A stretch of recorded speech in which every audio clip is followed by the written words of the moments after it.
آپ سب کو یہ کہانی کرواتے ہیں کہ جی وہ سیدنا عمر نے فرمایا تھا کہ دریائے فرات کے کنارے اگر کتا بھی پیاسا مر جائے تو میں جواب دے ہوں.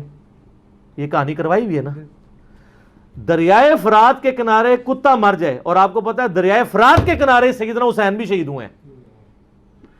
دریائے فرات کے کنارے حسین ابن علی 70 سے زیادہ اپنے ساتھیوں کے ساتھ مظلومانہ شہید کر دیے جائیں, نبی علیہ السلام کی اولاد, اور آپ کی وفات کو صرف 50 سال گزرے, اور وہ شخص جو جنتی نوجوانوں کا سردار ہے, جامعہ ترمذی میں حدیث ہے صحیح سند کے ساتھ, اور آپ کے یہ ٹاپک ڈسکس نہ ہو. یہ ڈسکس تو ہونا ہے. اب آپ دیکھیں جوں جوں وقت گزرتا جا رہا ہے یہ زیادہ ڈسکس ہو رہا ہے. اس پہ آپ مٹی نہیں ڈال سکتے. تو اگر حضرت عمر فرات کے کنارے کتا مرنے کا رسپانسبل ہیں تو یزید ابن معاویہ کے دور کے اندر یہی واقعہ ہوا ہے نا, حسین ابن علی کی شہادت, تو وہ کوئی ذمہ دار نہیں ہے اسی فرات کے کنارے. اور یہ میں ان مفتی صاحب سے پوچھوں گا کہ مفتی صاحب کیا بریلوی مکتبہ فکر کا یہ عقیدہ تھا جو آپ بیان کر رہے ہیں؟ کن کی بولی آپ بول رہے ہیں؟ کیا اعلیٰ حضرت کا یہی عقیدہ ہے یزید کے بارے میں؟ احمد بریلوی صاحب کا, اہل سنت کے ائمہ کا یہی عقیدہ ہے؟ یہ تو سعودیہ ایران کی ٹسل کے بعد یزید کے طرفدار پیدا ہوئے ہیں, پہلے تو کوئی نہیں رہا. یہ کہاں سے آپ امت میں عقیدہ جو ہے وہ پروپیگیٹ کر رہے ہیں, اور آپ ہمدردیاں کر رہے ہیں آ کے اس کے ساتھ, اور باقی رانا جی ثبوت دیں ثبوت دیں. میں اس کو چھوڑیں, میں آپ کو اس 21ویں صدی کے واقعات بتاتا ہوں, مجھے اس کا ثبوت دیں جس کو آپ جوڈیشری میں پروف کر سکتے ہو. آپ کہتے ہیں جی مودی ہزاروں مسلمانوں کا قاتل ہے, پروف دیں. تو آپ کہیں گے ہم کورٹ میں تو پروف نہیں کر سکیں گے, لیکن سب کو پتہ ہے یہ پرویز مشرف نے قتل عام کیا لال مسجد کے اندر, ویڈیو میں دیکھا نا. آپ جوڈیشری میں یہ پروف کریں ثبوت کے ساتھ کہ پرویز مشرف کے نام سے ایک آرڈر نکلا ہو, اس پہ اوریجنل سائن بھی اس کے, اور اس نے وہ سب کچھ کرایا ہو, کروا سکتے ہیں. آج نہیں آپ کروا سکتے, اس دور میں, لیکن کرائم سے سب کچھ پتا چل جاتا ہے کون کیا کر رہا ہے. کرائم تو پہلے سے شروع ہوئے ہیں کہ کیا ہو رہا ہے. اب میں وہ باتیں دوبارہ رپیٹ نہیں کرنا چاہتا. آپ پچھلے دنوں میری ایک تازہ ویڈیو ریکارڈ ہوئی ہے, اوریہ مقبول جان حفظہ اللہ تعالی, اباؤٹ حضرت معاویہ رضی اللہ تعالیٰ عنہ. یہ یزید کی جتنی نیگیٹو چیزیں ہیں نا, یہ ساری اس سے بڑی فارم میں پہلے سے موجود تھی. میں نے وہ بخاری مسلم سے احادیث نمبرنگ کے ساتھ ڈسپلے کی ہے. اوریہ مقبول جان حضرت معاویہ, یہ بھی آپ لکھ لیں تو حضرت معاویہ کے بارے میں آپ کو پتہ چل جائے گا. ایک وہ عقیدہ ہے جو بابوں کا ہے, اور ایک وہ ہے جو کتابوں کا ہے. اور کتابیں بھی نہ سمجھیے گا وہ بزرگ شریف کی لکھی ہوئی, بخاری مسلم. اب آپ کی بریک آگے رفع الاجدین پہ لگ گئی ہے بخاری مسلم میں. ہم کہہ رہے ہیں نہیں, رفع الاجدین بھی مانیں گے اور آل امیہ کی بدماشیوں کو بھی ہم کنڈیم کریں گے بخاری مسلم کی روشنی میں, کیونکہ ہم ہیں اولو العلم قائما بالقسط. یہ ہماری مجبوری ہے, کیونکہ میں نے پبلکلی دعوت دینی ہوتی ہے. میری مجبوری ہے کہ مجھے 2 نمبری کو 2 نمبری, 1 نمبری کو 1 نمبری ماننا پڑے گا. یہ تو آپ لوگ ہیں نا کہ آپ کے مولویوں نے اپنی پبلک میں بیٹھ کے تقریر کرنی ہوتی ہے. ہماری تقریر تو جاتی ہے پوری دنیا کے اندر, تو لوگ جناب پورے مؤدب اچھا لگا کے نا بیٹھے ہوتے ہیں کہ کہاں انجینئر صاحب غلطی کریں تو ان کو پکڑیں. اب میں کیسے 2 نمبری کر دوں کہ جی حضرت معاویہ رضی اللہ تعالیٰ عنہ اگر ممبروں پر سب و شتم کروائیں تو جائز حضرت علی پہ, اور رافضی کروائیں تو حرام. میں تو یہ نہیں کر سکتا, میں کیا کروں؟ میرے سامنے تو بخاری مسلم کی حدیث ہے کہ میری بیٹی فاطمہ بھی چوری کرے گی, اس کے بھی ہاتھ کٹیں گے. تو رافضیت کے خلاف اہل سنت کا مقدمہ, اہل سنت اسی وقت ون کر سکتے ہیں جب آل امیہ کو کٹہرے میں لا کے کھڑا کریں گے. ادروائز آپ کا سودا کوئی نہیں بکنا. نہ آپ کی ویڈیوز کی وجہ سے کسی رافضی نے حق کا راستہ اختیار کرنا ہے. وہ آپ لوگوں پہ ہنستے ہیں, یقین کریں, وہ کہتے ہیں بیچاروں کو پتہ ہی کچھ نہیں ہے. حقیقت بات ہے, میرے سے پہلے تو سنیوں کو غدیر خم کا نہیں پتا تھا.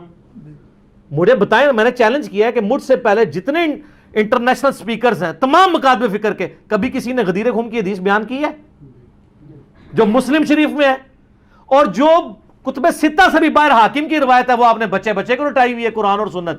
اور جو مسلم شریف میں 4 حدیثیں تھی قرآن اور اہل بیت, وہ تو اہل حدیثوں نے تعریف کر دی ہے. میں نے 3 کتابیں دکھائی ہیں کہ اہل حدیث نے حدیث میں تحریف کر کے اپنی کتابوں میں قرآن اور سنت لکھ دیا قرآن اور اہل بیت کی جگہ، ایچ ڈی کیمرے میں دکھایا ہے۔ آپ کے تو علماء تحریف کر کے علماء یہود کا کردار ادا کر رہے ہیں، آپ لوگوں نے کہاں غدیر خون بتانی تھی؟ وہ تو میں نے بتائی ہے کہ صحیح مسلم میں 6225 سے لے کے 6228 تک یہ غدیر خون کی احادیث موجود ہیں۔ غدیر خون پہ بھی آپ کلپ دیکھ لیں میرا۔ تو اور طرف بات چلی جائے گی، یہ مفتی صاحب نے جو کچھ بات کی ہے انشاءاللہ تعالیٰ اس کا وبال دنیا میں یہ چکیں گے۔ ان کو پتہ نہیں ان کا سودا عوام میں نہیں بکنا، نہ تو یہ بریلویت کا مزاج ہے ناسبیت، دیوبند اور اہل حدیث کا مزاج ہے ناسبیت والا، اور اس کی وجہ بھی سعودیہ ایران ٹسل ہے، پہلے ان کا بھی نہیں تھا۔ میں نے کئی بار بتایا کہ سب سے زیادہ ناسبیت کے خلاف اگر کسی نے کام کیا تو اہل حدیث علماء تھے، لیکن اہل حدیث علماء پرانے، علامہ وحید الزمان، نواب صدیق حسن بھوپالوی، سید داؤد راز۔ میرا یوٹیوب پہ کلپ آلموسٹ 1 ملین ہونے والا ہے، امام حسن علیہ السلام کا قاتل کون؟ میں نے ایچ ڈی کیمرے میں اہل حدیث علماء کی چیزیں دکھائی ہیں کہ پرانے اہل حدیث کیسے تھے، اور یہ سعودیہ میڈ جو ہے وہ 21ویں صدی کے اہل حدیث کس قسم کے ہیں۔ یہ اہل حدیث تو ہے ہی نہیں ہے، یہ تو کچھ اور ہیں، کیونکہ پرانے تو واقعی تھے نا، کیونکہ یہ تو بعد میں آئے نا۔ تو میں نے ساری چیزیں دکھائی، تو یہ ان کی بات بالکل غلط ہے۔ یزید بینیفیشری ہے سسٹم کا، ان کو اگر اسلامک ہسٹری ذرا سی بھی پتا ہو، اہل سنت کی ساری تاریخ کی کتابیں اٹھا کے دیکھ لیں آپ، البدایہ والنہایہ جسے تاریخ ابن کثیر کہتے ہیں، تاریخ طبری اٹھا کے دیکھ لیں، تاریخ ابن خلدون اٹھا کے دیکھ لیں، ابن عساکر اٹھا کے دیکھ لیں، سب میں ڈیٹیلز موجود ہیں، اور وہ فٹ ان بیٹھتی ہیں بخاری مسلم کی حدیث میں وہ حدیث بھی اس میں نے لکھی ہوئی ہے کہ کوفے کا گورنر تھا نعمان ابن بشیر، صحابی رسول صلی اللہ علیہ وآلہ وسلم۔ جب حضرت حسین علیہ السلام کے بارے میں پتہ چلا یزید کو کہ یہ آ رہے ہیں وہاں پہ اور کوفے سے یہ ایک قیام کریں گے اور دعوت حق لانچ کریں گے، سب سے پہلا اس نے ڈیسیژن کیا کہ نعمان ابن بشیر کو کوفے کے گورنری سے ہٹا دیا، یہیں سے اس کی 2 نمبری شروع ہو گئی ہے۔ ٹھیک ہے، یہ کہتے ہیں پروف دیں، پروف آپ کو پتہ ہے کیا ہے؟ اس لیے کہ نعمان ابن بشیر صحابی تھے، ان کو پتہ تھا حضرت حسین کے ساتھ تو میں کوئی نیگیٹو نہیں کر سکتا، تو نرم رویہ رکھتے تھے۔ اور عبید اللہ ابن زیاد کو اس نے بھیجا۔ عبید اللہ ابن زیاد ایک ظالم آدمی تھا، صحیح بخاری میں انٹرنیشنل نمبر کے مطابق 3748 نمبر حدیث ہے کہ حضرت حسین ابن علی کا سر کاٹ کر عبید اللہ ابن زیاد کے سامنے تشت میں لا کے پیش کیا گیا۔ استغفر اللہ، اللہ کی لعنت ہو، تمام فرشتوں کی لعنت ہو، تمام لعنت کرنے والوں کی لعنت ہو جن لوگوں نے حسین ابن علی کو اس طریقے سے شہید کیا۔ یہ صحیح بخاری شریف ہے 3748 انٹرنیشنل نمبر کے مطابق، جس میں امام بخاری نے حسین کے ساتھ علیہ السلام لکھا ہے، اور آپ لوگوں کے پیٹ میں آج تک درد ہو رہی ہے۔ دارالاسلام والوں نے تحریف کر کے علیہ السلام کاٹ دیا اس میں سے، لیکن سعودیہ کا جو مکتبۃ الشاملہ ہے اس میں موجود ہے، دارالکتب العلمیہ کا جو بیروت کا چھپا ہوا ہے اس میں موجود ہے، اور اہل حدیث کی جو سب سے بڑی سائٹ ہے حدیث کی کتابوں کی sunna.com اس میں موجود ہے، اسلام 360 میں موجود ہے، اور اس میں بھی عربی میں علیہ السلام ہے، اردو میں مولوی نے رضی اللہ تعالیٰ عنہ کیا ہوا ہے۔ تحریف، یہ ہے تحریف۔ تو سر جب آپ چوری کریں گے نا اتنی سی بھی، تو اللہ نے ایک بلا آپ پہ چھوڑی ہوئی ہے، جو مولانا شریف کو بخاری شریف سے باہر نکال کے پھینکتی ہے اور لوگوں کو بتاتی ہے یہ بخاری شریف ہے اور یہ مولانا شریف ہے۔ حسین ابن علی کا سر کاٹ کے سامنے رکھا گیا، اس نے کچھ کلام کیا تو حضرت انس ابن مالک پاس کھڑے تھے، تڑپ اٹھے، انہوں نے کہا سب سے زیادہ رسول اللہ کے ہم شکل حسین ابن علی تھے۔ تو یہ ان لوگوں کا، اور یہ تھا گورنر کوفہ جو لگایا اس کام کے لیے گیا تھا۔ وہ کہتے ہیں یزید کو پتہ نہیں چلا، اس نے خود ڈیسیژن کیا۔ اچھا جی مان لیا، تو جب یہ خود اس نے ڈیسیژن کیا اس کے بعد یزید نے پھر یقیناً اس سے عبید اللہ ابن زیاد کو جیل میں ڈلوا دیا ہوگا، کیونکہ آپ تو ہمیں کہانی کراتے ہیں کہ دریائے فرات کے کنارے کتا بھی پیاسا مر جائے تو حکمران کی ذمہ داری ہے۔ تو یزید نے پھر حسین ابن علی نبی کا بچہ جب قتل ہوا اتنے اپنے بچوں کے ساتھ رشتہ داروں کے ساتھ، تو اس کو جیل میں ڈلوا دیا ہوگا۔ کوئی ضعیف روایت ہی لے آئے۔ اور اگلے دن میں ایک مولوی کو سن رہا تھا، وہ کہتا ہے آپ کو پتہ ہے حسین سے لڑنے کے لیے جو آیا تھا وہ کون تھا؟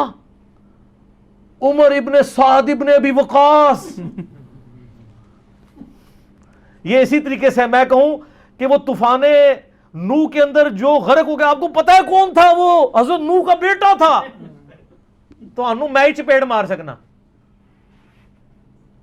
سعد ابن ابی وقاص کا مرتبہ زیادہ ہے یا حضرت نوح کا؟ تو آپ دھونس لگا رہے سعد ابن ابی وقاص کی ہمیں رضی اللہ تعالیٰ عنہ. وہ تو اشرم و اشرم میں سے. نوح کا بچہ اگر کافر نکلا ہے تو سعد کا بچہ اگر غلط نکلا ہے وہ پھر کہتے ہیں وہ نبی کے ماموں تھے. او یار کہانیاں کرانی بند کرو. یہ اسی طریقے سے ہے کہ وہ ترک رفع دہن پہ کہتے ہیں ابن مسعود کا مرتبہ آپ کو پتا ہے؟ او ابن مسعود کا مرتبہ پتا ہے؟ ابن مسعود سے پہلے وہ ثابت بھی ہو، پھر اگلی بات مرتبے ہوں گے. ناموں کا روب. سعد ابن ابی وقاص تو سر آپ کو، ہمارے تو وہ لیڈر ہیں. میں نے کتنی حدیثیں پیش کی ہیں. صحیح مسلم میں حدیث ہے 6220. انہوں نے تو حضرت معاویہ کے ساتھ پھڈا لے لیا تھا جب حضرت علی پہ سب و شتم کروانے لگے تھے. سعد ابن ابی وقاص جیسا تو شیعان علی کوئی نہیں تھا. آپ ہمیں بتا رہے ہیں اس کا بیٹا تھا. اس کے بیٹے کے کرتوت بھی صحیح مسلم میں موجود ہیں. وہ ابے کو سب سے زیادہ پتا ہوتا ہے نا میرا بچہ کیا ہے. ابھی تو کربلا ہوا نہیں ہوا تھا. صحیح مسلم اٹھا کے آپ جا کے نا عمر ابن سعد لکھیں اور صحیح مسلم کو سلیکٹ کریں تو حدیث آئے گی کہ حضرت سعد ابن ابی وقاص بیٹھے ہوئے تھے، ان کے سامنے ایک اونٹ سوار آیا. تو ساتھی کہتے ہیں کہ حضرت سعد ابن وقاص نے کہا اے اللہ اس اونٹ سوار کے شر سے میں تیری پناہ میں آتا ہوں. اور جب وہ اترا تو ان کا بیٹا تھا عمر ابن سعد. سعد ابن وقاص تو اپنی زندگی میں اپنے بیٹے کو شیطان کی طرح سمجھتے ہوئے وہ اللہ کے حضور جو ہے وہ پناہ مانگا کرتے تھے. اور دیکھ لیں سعد کی پھر کرامت ویژن دیکھ لیں. اور وہ آگے کہتا ہے ابا جی سارے لوگ خلافت میں، آپ بھی کوئی حصہ لے لیں، کوئی گورنر شورنر بن جائیں. شروع تو ہی لالچی سی اور اسی کو رہ کی لالچ دی تھی. میں بتا رہا ہوں تاریخ اسلام میں جو جو باتیں ہیں نا آل امیہ کی بدماشیوں کو ہائی لائٹ کرتی ہیں، فٹ ان بیٹھتی ہیں بخاری مسلم میں. یہ لشکر لے کے آیا تھا حضرت حسین ابن علی کے خلاف لالچ میں. اس کا اثر کیا ہوا بعد میں؟ تو یہ پورا پلان ہوا تھا. اور اگر کہتے ہیں نہیں یہ حادثاتی طور پہ ہو گیا تو بعد میں پھر سزا دینی چاہیے تھی. کوئی سزا نہیں دی ہے. الٹا اس کے اوپر آپ کو پتا ہے مدینے والوں نے بیعت توڑ دی تھی یزید کی. حالانکہ وہ پہلے بھی تلوار کے زور پہ لی تھی حضرت معاویہ نے رضی اللہ تعالیٰ عنہ. ہم تو رضی اللہ عنہ ہی کہیں گے، ہماری مجبوری ہے. سانو نبی دا منہ ماردا ہے، تو انو نبی دا منہ نہیں ماردا. تسی آج تک یزید دی وکالت کر رہے ہو. لیکن ہم صرف نبی علیہ السلام کو دیکھنے کی وجہ سے احترام کرتے ہوئے رضی اللہ عنہ کہہ دیتے ہیں. یہ فرق ہے علی کے شیعہ میں اور معاویہ کے شیعہ میں. علی کے شیعہ پھر ایسے ہوتے ہیں، شیعہ پولیٹیکل ٹرم میں. تو اہل مدینہ نے بیعت توڑ دی. جو یہ پیش کرتے ہیں بخاری مسلم سے کہ عبداللہ بن عمر لوگوں کو سمجھاتے تھے یزید کی بیعت نہ توڑو. تو وہ جو جن لوگوں کو سمجھا رہے تھے انہوں نے انجینئر صاحب کی ویڈیوز دیکھ کے بیعت توڑی تھی. وہ کون تھے؟ وہ بریلوی تھے، دیوبندی تھے، اہل حدیث تھے، شیعہ تھے؟ کون تھے؟ صحابہ اور تابعین تھے جو بیعت توڑ رہے تھے. تو اس سے یہ بھی تو ثابت ہوتا ہے جس طرح آپ کہتے ہیں جی وہ پگڑی پہ مسا ہو جاتا ہے تو پھر جرابوں پہ بھی ہو جائے گا، کیونکہ پگڑی بھی کپڑے کی ہوتی ہے، جرابیں بھی کپڑے کی. تو اس سے پگڑی بھی تو ثابت ہوتی ہے. آپ تو ننگے سر نماز پڑھتے ہیں، آپ تو لال رومال رکھتے ہیں، تو پگڑی بھی تو ثابت ہوتی ہے. تو جو بیعت توڑ رہے تھے وہ کون تھے؟ صحابہ اور تابعین تھے. حضرت ابن عمر ان کو روکتے تھے. اس لیے روکتے تھے کہ ان کو پتا تھا کہ جب یہ بیعت توڑیں گے تو ان کے ساتھ وہی کچھ ہوگا. اور اسی وجہ سے حضرت حسین کو بھی ابن عمر سمجھایا کرتے تھے. میرا یوٹیوب پہ کلپ بھی ہے یہ جو ایک انہوں نے ایک اور چھوڑی ہوئی ہے نا بات کہ جی وہ حضرت حسین نے 3 شرائط رکھ دی تھی. اتنی بڑی کہانی کرائی ہے، اس کے اوپر میرا کلپ موجود ہے. میں تو اس پہ گھنٹوں زبانی بول سکتا ہوں. تو پھر جب وہ بیعت توڑی ہے تو اس نے مدینے کے اوپر چڑھائی کروا کے واقعہ ہررا ہوا. بخاری مسلم میں درجنوں حدیث ہے کس طرح قتل و غارت ہوا، عورتوں کی عصمت دری ہوئی. اور پھر ساتھ ہی اس کے بعد خانہ کعبے کے اوپر چڑھائی کی، کیونکہ عبداللہ ابن زبیر بھی نہیں بیعت کر رہے تھے یزید کی. خانہ کعبہ کا غلاف اور ایک دیوار ڈیمیج ہو گئی. پھر یزید مر گیا تو پھر حضرت ابن زبیر نے کہا تمہارا شیطان مر چکا ہے، واپس جاؤ. پھر وہ واپس گئے. پھر 9 سال تک ابن زبیر نے خلافت قائم کی مکے کے اندر اور مدینے کے اندر. حضرت حسین ابن علی کے بعد ان کو خلافت کا ایک موقع ملا. تو اس طریقے سے یہ چیزیں بالکل کلیئر ہیں. لیکن وہ بات میں مولانا اسحاق صاحب والی کروں گا کہ بات اس لیے سمجھ نہیں آتی کہ آپ یزید سے شروع کرتے ہیں. جب تک آپ بات پیچھے سے شروع نہیں کریں گے آپ کو بات سمجھ نہیں آئے گی. اگر آپ 1857 کی جنگ آزادی کو نہیں سمجھیں گے آپ کو 1947 میں 2 قومی نظریہ سمجھ میں نہیں آئے گا.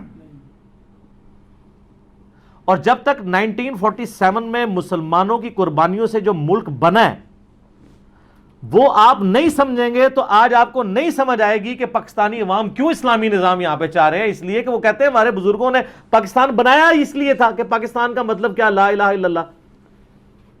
یہ سیکولر اینکر بیٹھ کے جو باتیں کر رہے ہیں ان کو یہ کیسے سمجھ آئے جب تک آپ پیچھے نہیں چلیں گے.